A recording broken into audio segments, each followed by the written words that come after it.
people gave us such incredible feedback. And there were some national publications there as well. So, and they gave us great feedback. So, people the film was well received. They said it was of high quality. They just thought it was amazing. It was a beautiful time. Welcome to The Talk Chamber, a production of the Greater Memphis Chamber. The Talk Chamber is the podcast for the latest on the Chamber, economic development, and all things Memphis. This mic is powered by OrthoSouth, world-class orthopedic care across the Mid-South. Today's episode features Princeton James, the producer, director, writer, actor, man of many talents. Princeton, thank you so much for coming on The Talk Chamber. No, thank you for having me. I'm super excited to be here. I am very excited to talk about the film industry and your work and what you do. It's entertainment is a key part of our lives just in general, and so I love to really understand those stories and what they mean. So thank you. No, thank you for having me. Really happy to be here. Okay, let's start off. Okay. How did you first get into the film industry? So I have to tell a little bit of backstory about my background. So I'm from Coldwater, Mississippi. When I was in third grade, I told the teacher I wanted to be an actor. She said, be realistic, you're going to be an accountant. So I got my degree in accounting because of what she told me. And after that, I just couldn't live with it anymore. So I went to an acting class in Memphis. A year later, I moved to Atlanta, started acting there. And God gave me this vision of a stage play. And I went to church and the preacher said, people will suffer if you don't operate in your gift. So I quit my job that Tuesday, moved back to Memphis, and that's how I got into like writing, producing, and directing in the industry. So it was definitely the passion and in the ignition of the teacher telling me to be realistic and me believing that I was going to be an accountant. But life has a way of navigating you back to your purpose. So I would say God brought me into the film industry, and being able to become an actor and the transition out of my job really was the momentum that helped me to produce, write, and direct. So, When you were a kid, were you involved in theater or anything like that? No. Or was this an adulthood? Yes. Wow. I did. I'm from Coldwater, Mississippi, where the population is maybe like 1,600 people. Mm-hmm. So I graduated with like 76 people. I knew all my classmates' parents. It was very small, but it was beautiful. But we didn't have any type of, only thing we had was band and church. Wow. Those are the only two places that you had any type of creative outlet. But outside of that, I never knew what a script looked like until I was out of college. Wow, that's crazy. Yeah, it is. That's right? crazy. Yeah. And here you are now. So grateful. Brings me kind of to the next thing I want to talk about. You've got a company. Yes. What is it? Tell us about it. Yeah, so it's called Princeton James Productions. We have 3 different facets. So we have theater, and right now we're touring an experience called the Soulful Murder Mystery Dinner Theater. And it's like if an escape room in a dinner theater had a baby with some incredible food, it'd be our Soulful Murder Mystery. So that's the theater portion. The film portion is Gravity Productions. So myself and 3 other business partners, we have a film production company. So we produce 5 feature films in the last 3.5 years. And we actually, one of the films, I know we'll get to it later, it was at ABFF, which is American Black Film Festival. But another film that we did, it actually comes out in select theaters August 14th this year. And it's called Elijah Peel. Yes, I've read about it. Yeah, it's a great one. So that's the film portion of the company. And then also the one that's closest to my heart is the Cooler and the Cooler Kids Performing Arts Enrichment Program. So it's a program where we use the art as a vehicle to teach kids enrichment tools and life skills that can help them in any career they choose to go into. So we've been able to touch and impact about 20,000 kids in the last 5 years. And we're excited to continue to create an avenue for these young people to not be able to have the same testimony I did, and at least have the opportunity to experience the arts and to become better people through the arts. That's awesome. I think creativity is, I think we all have it. Yeah, we and do. Especially at that young age, I think it's really important to Absolutely feed that outlet and feed that part of you to understand your creativity and explore what you can do and what kind of gifts and talents you have. Yes, because it's a developmental part of you when you, like, as a young person growing up, you have a developmental period that kind of like is molding you into who you would become as a person. And art is so influential in that specific period in your life.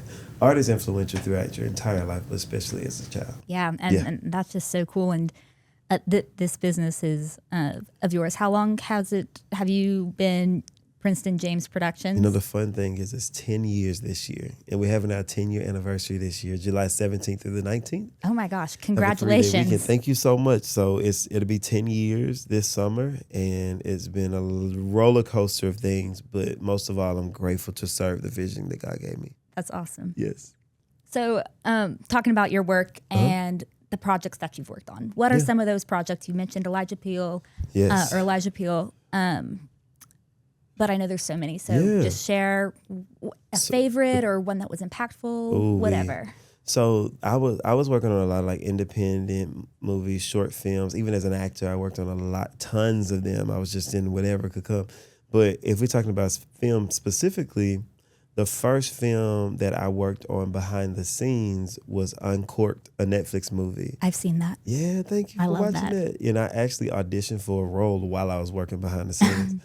And I ended up being in the movie. So that project was definitely impactful to my life because Prentice Penny he is an incredible director, writer, producer, showrunner.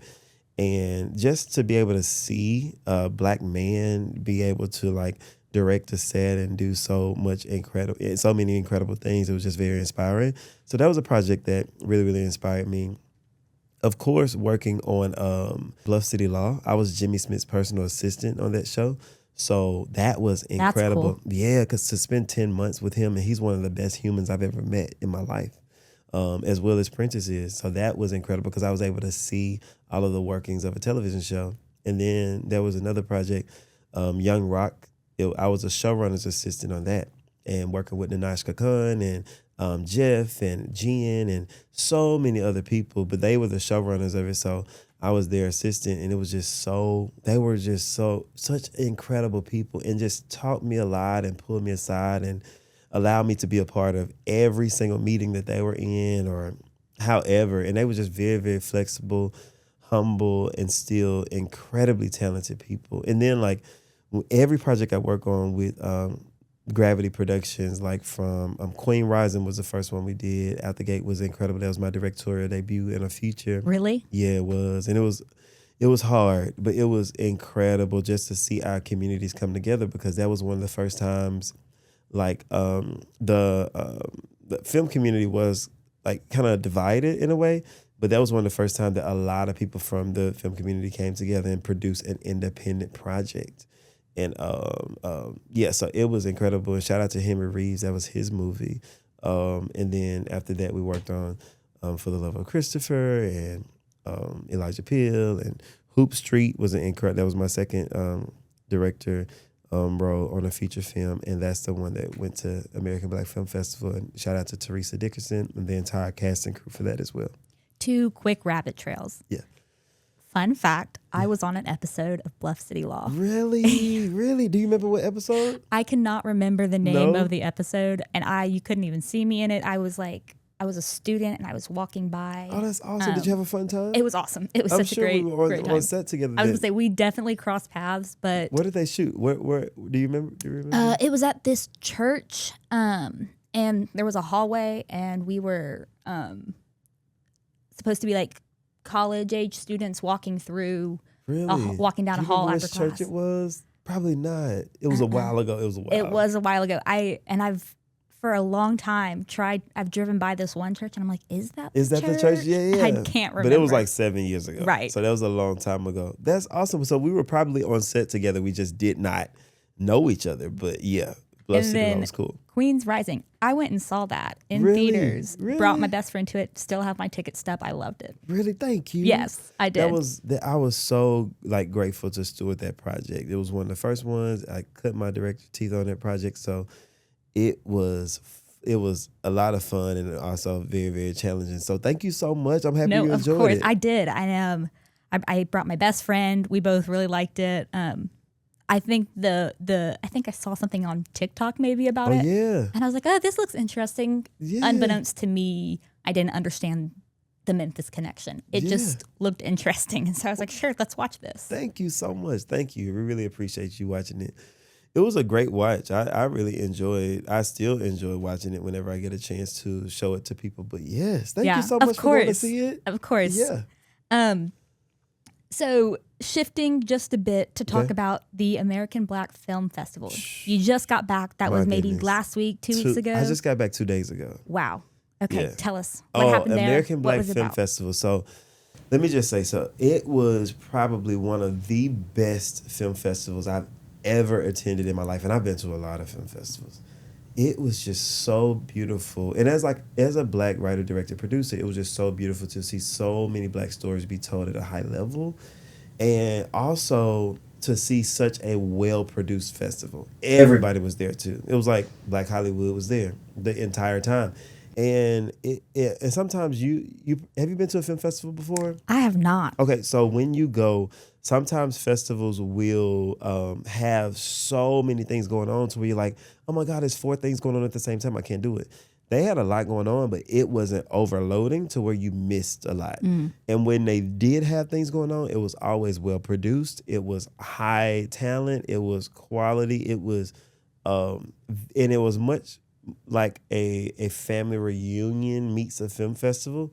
Because everybody, if you meet someone on a Thursday, on Friday they're your cousin, on Saturday they're your best friend, by Sunday you guys are asking about each other's parents or finding out how we can all meet up on group trips or whatever. It was just such an incredible vibe. I cannot speak how much I am grateful that we were able to take Hoop Street down there. And Teresa Dickerson, she's the writer, executive producer of Hoop Street, who is a Black woman from Memphis.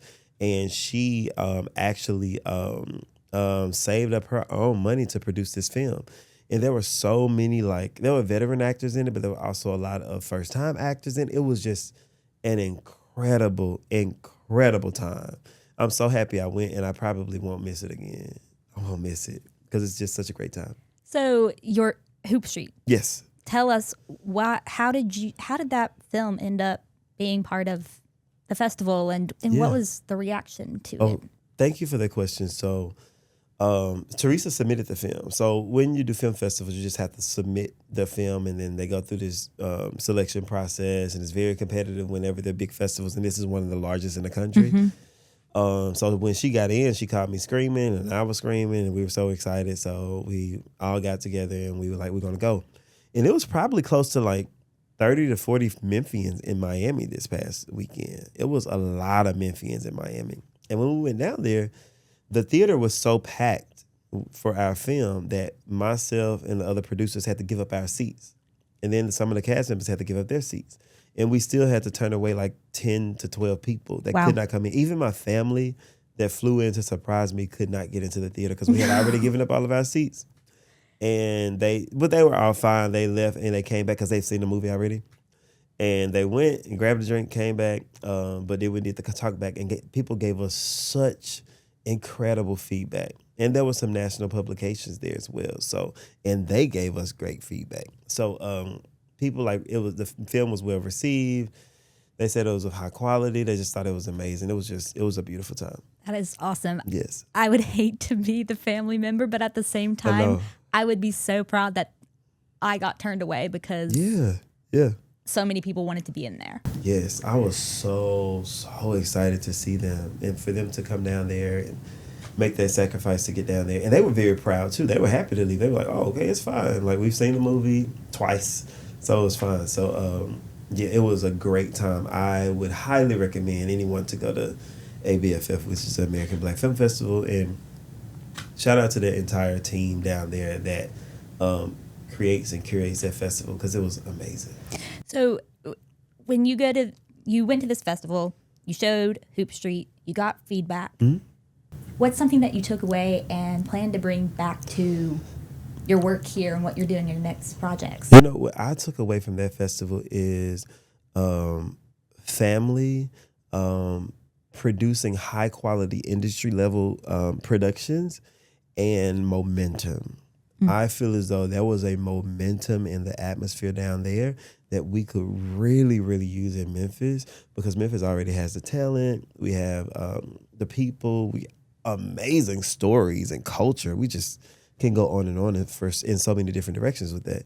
And what I'm bringing back is the high level of quality industry professional production, and then the momentum to go ahead and get some things done now, and the knowledge. So I made a lot of contacts, created a lot of connections that are willing to actually come and pour into Memphis, even if it's like relationships or knowledge or wisdom or any of that. I was able to get a lot of yeses to come back here and able to support our industry.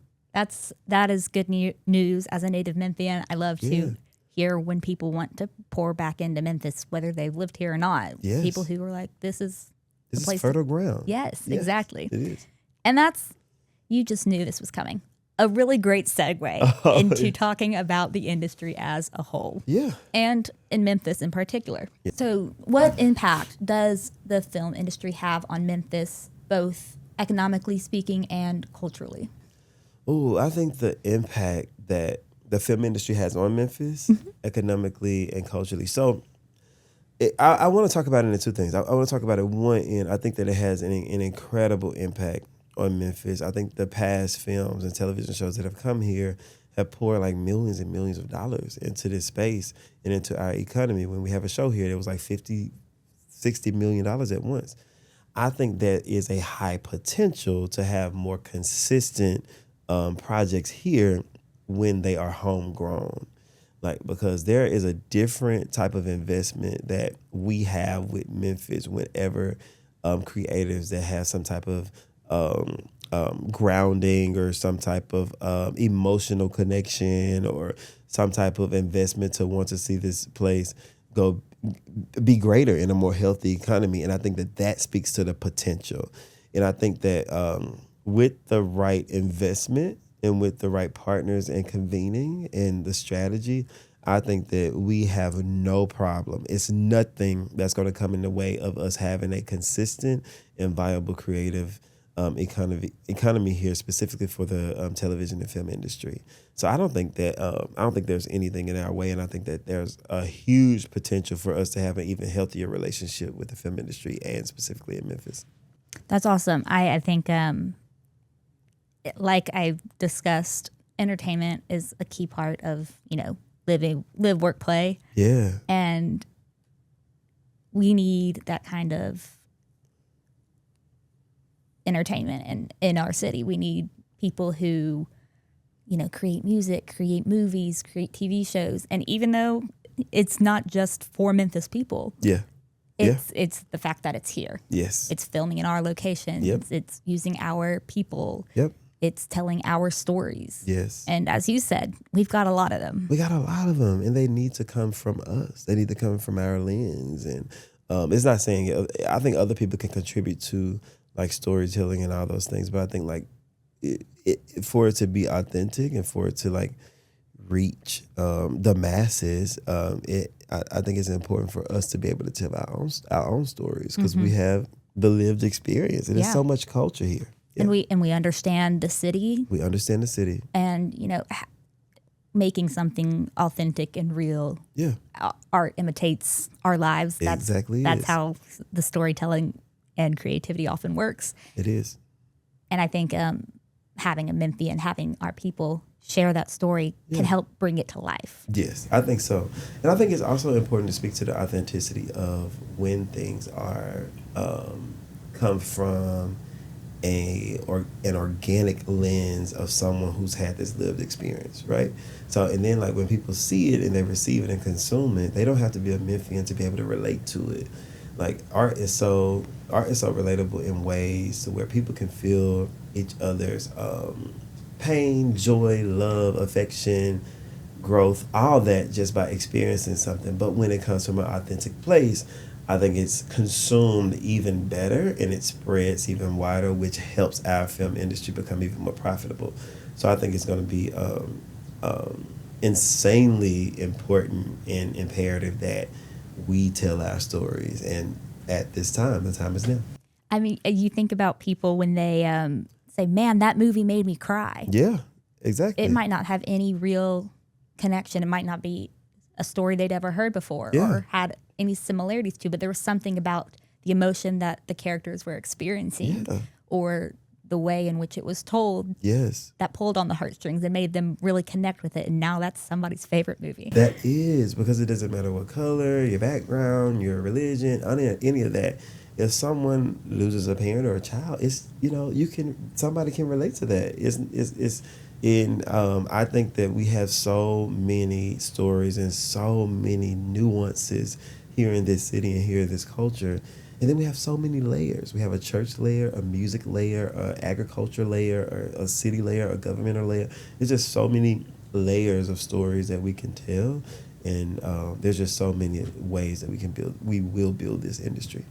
So let's talk about the building part. Yes. Oftentimes when you are trying to build something, you run into an obstacle, a Absolutely. problem or two. Yeah. Are you seeing any obstacles or challenges right now in the industry, particularly in Memphis? Yeah, I see some, and I also try to look at those as obstacles as opportunities. So I look at them as opportunities to grow and opportunities to re-navigate to get to the goal. So yes, I do. I think that there are some people, that need to shift. I also think that there are some organizations that is important to get an investment from. I also think that there is a strategy that not only needs to be built within, but that needs to be built with partners that have also been successful in the film industry. Because there's no need of us creating, we don't have to recreate the wheel. We just create our version of the wheel based on gathering data and research and information based on people who have been successful in this industry. So I think that there are obstacles, but I look at them as opportunities, and all those opportunities all those obstacles can be overcome when we get the proper investment, get the right infrastructure and the right training, and build a pipeline so that the industry doesn't die whenever people who are operating in it goes away. So I think that we have what it takes, and we're getting there day by day. So next question: how can the business community help? Yeah.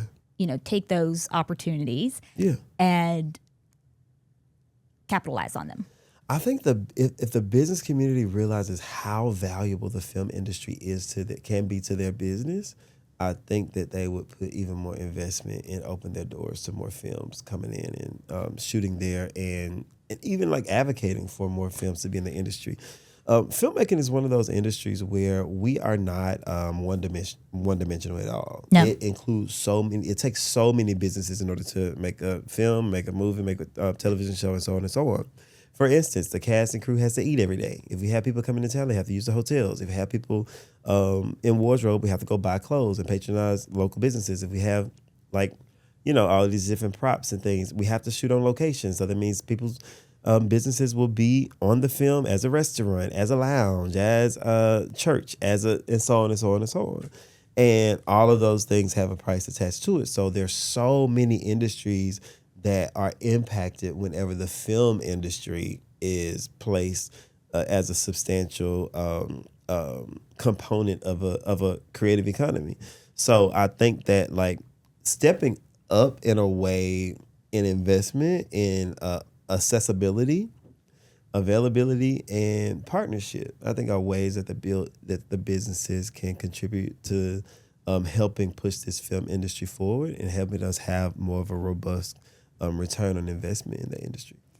I think to your point, if you've brought people in, they're staying in our hotels, eating our food. Yes. Depending on, how long they're here, at times they're probably experiencing more of our city. Yeah. Visiting our parks, yes. visiting our museums, or they are, going places and doing things, and that just pours back into our city. They are. And then think about if we put those same parks, those same museums, those same food places in the actual project. That means every eye that sees this project is getting exposed to this business or this landmark in this city, which helps. What was the last time you seen a movie and was like, I want to go to that place? Oh, all the time. All the time. Well, I just want to go and take a picture there. I want to go see that. I want to go be. It's and if we think about it so many times, there are so many TV shows, what color the couch is, what the diner is, it's just so many things. So that's another, I just know that whenever there's a return on investment in film, there's always another business that is successful as a reaction to that film being successful. That's awesome. Yeah. Last question. Our time is almost up. Okay. And it's just, where do you see Memphis in the next 5 years? Or what do you hope that industry will look like in Memphis? I see us having a very robust film and television industry. And I see us assessing the capacity of what we have here and making sure that capacity is reached and creating a strategy while we're reaching that capacity to grow capacity. So I just feel like there will be certain investors that will see it as a viable industry that will invest. I can see us growing even more creative industry professionals here that can be able to not only create here, but stay here and create here and work here. And I can also see us we will build a pipeline of artists that will come behind us. So where these young people will be able to have an outlet and different opportunities to tell their own stories and to work on them and work in hair and makeup and costume and set design and writing, directing, and producing and camera and lights and electricity, all that stuff. I just think that we will have a robust pipeline as well to be able to sustain the industry as it's going. Princeton, thank you so much for coming on this episode. Thank you so much for having me. I really appreciate it. Thank you so much for listening to this episode of The Talk Chamber. We are so glad you're here with us. Today, Princeton shared with us about the film industry in Memphis, what that looks like, and the hope that we have for the future. What our film industry is going to grow into with hard work, dedication, and the talent that we have right here in this city. If you enjoyed this episode or learned a valuable piece of information, share this episode with a friend, maybe even a colleague. Subscribe to the Talk Chamber to keep up with the latest on the chamber, economic development, and all things Memphis. Follow us on social media at Memphis Chamber, and we'll see you next time.